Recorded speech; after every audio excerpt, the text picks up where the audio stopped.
ಒಂದು ದೊಡ್ಡ business man ಮಗ ಒಂದ್ಸತಿ ಅವನು ಡಿಗ್ರಿನ ಕಂಪ್ಲೀಟ್ ಮಾಡಿದ್ದಕ್ಕೆ ಅವನು ಅನ್ಕೊಂಡಂತೆ ಅಪ್ಪ ನನಗೆ ಏನಾದರೂ ಸ್ಪೆಷಲ್ ಗಿಫ್ಟ್ ಕೊಡ್ತಾರೆ ಅಂತ.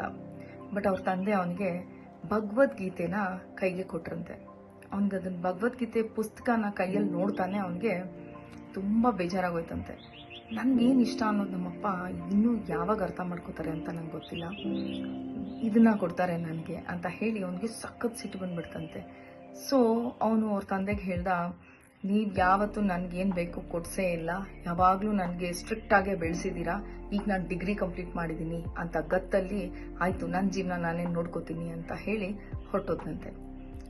ಹೌದಾ, ಒಂದಷ್ಟು ವರ್ಷಗಳು ಬರಲೇ ಇಲ್ಲ ಅವನು. ಆಮೇಲೆ ಒಂದಿನ ಅವನಿಗೆ ನ್ಯೂಸ್ ಬಂತು, ಏನಂದರೆ ತಂದೆ ಹೋಗ್ಬಿಟ್ಟಿದ್ದಾರೆ ಅಂತ. ಆಗ ಹುಡ್ಕೊಂಡು ಮನೆಗೆ ಬಂದಂತೆ. ಬಂದು ಎಲ್ಲ ಕಾರ್ಯಗಳನ್ನ ಮುಗಿಸಿದ ಮೇಲೆ ಆ ದಿನ ರಾತ್ರಿ ಅವನಿಗೆ ತುಂಬ ಬೇಜಾರಾಗ್ತಾ ಇತ್ತು.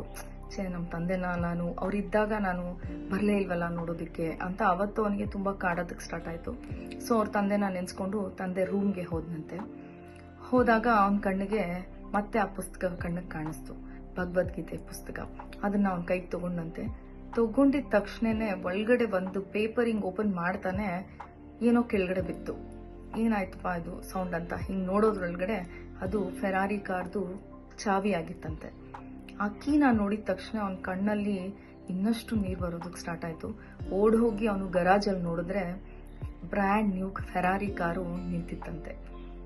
ಅವ್ನು ಯಾವ ಕಲರ್ ಇಷ್ಟಪಡ್ತಿದ್ದ, ಅವನಿಗೆ ಯಾವ ಬ್ರ್ಯಾಂಡ್ ಇಷ್ಟ ಆಯಿತು ಅದನ್ನೇ ಅವ್ರ ತಂದೆ ಅವನಿಗೆ ಕೊಡಿಸಿದ್ರು. ಅವನು ಆತುರದಲ್ಲಿ ಅವನ ಎಕ್ಸ್ಪೆಕ್ಟೆಡ್ ವೇನಲ್ಲಿ ಅದು ಕೀ ಅವನ ಕೈಗೆ ಬರದೇ ಇದ್ದಿದ್ರಿಂದ ಇಷ್ಟೆಲ್ಲ ನಡೆದು ಹೋಯ್ತು ಅವನ ಜೀವನದಲ್ಲಿ ಅಲ್ವಾ.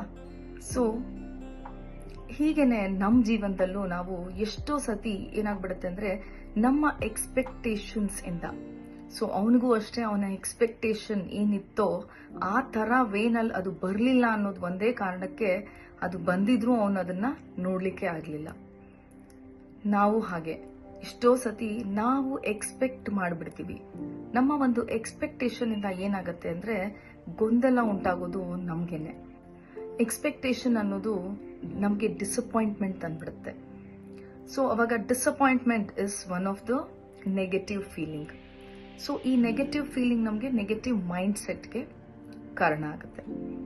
ಸೊ ನಮ್ಮ ಇವತ್ತಿನ ಡೇ 8ನ ಆಕ್ಟಿವಿಟಿ ಏನಂದರೆ ಶೋಯಿಂಗ್ ಕೈಂಡ್ನೆಸ್. ಕೈಂಡ್ನೆಸ್ ಒಂದೇ ಅಲ್ವಾ ನಾವು ಯಾವುದೇ ಎಕ್ಸ್ಪೆಕ್ಟೇಷನ್ ಇಲ್ಲದೆ ನಾವು ಮಾಡೋಕೆ ಆಗುವಂಥದ್ದು ಕೆಲಸ ಅಲ್ವಾ. ಸೊ ಇವತ್ತಿನ ನಮ್ಮ ಆಕ್ಟಿವಿಟೀಸ್ ಅಲ್ಲಿ 2 ಟಾಸ್ಕ್ ಇದೆ. ಮೊದಲನೇದು, you have to show some act of kindness.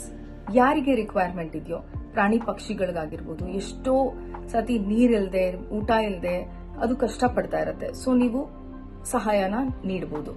ಎರಡನೇದು, ನಿಮ್ಮ ಓನ್ ಫ್ಯಾಮಿಲಿ ಮೆಂಬರ್ಸ್ಗೆ ಅಥವಾ ನಿಮ್ಮ ಓನ್ ಫ್ರೆಂಡ್ಸ್ಗೆ, ನೇಬರ್ಸ್ಗೆ, ಯಾರಿಗಾದ್ರೂ ಸರಿ ನಿಮ್ಮ ಒಂದು ಸಹಾಯ ಹಸ್ತನ ಅವ್ರಿಗೆ ನೀಡುವಂಥದ್ದು. ಬಟ್ ವಿತೌಟ್ ಎನಿ ಎಕ್ಸ್ಪೆಕ್ಟೇಷನ್ಸ್, ಯಾವುದೇ ಎಕ್ಸ್ಪೆಕ್ಟೇಷನ್ ಇಲ್ದಿರನ್ನೇ just be with them, help them, ಈ ತರ ಏನಾದ್ರೂ ಒಂದು ಆಕ್ಟ್ ನ ನೀವು ಮಾಡಬೇಕು. ಓಕೆ, ಇದನ್ನ ಮಾಡೋದ್ರಿಂದ ಏನಾಗುತ್ತೆ ಅಂದ್ರೆ ನಾವು ಎಕ್ಸ್ಪೆಕ್ಟೇಷನ್ ಮಾಡೋದು ಕಡಿಮೆ ಆಗುತ್ತೆ and we will see the happiness of kindness, right? So with this ಮತ್ತೆ ಸಿಗೋಣ ನಾವು ನಮ್ಮ ನಾಳಿನ ವಿಡಿಯೋನಲ್ಲಿ. Thank you.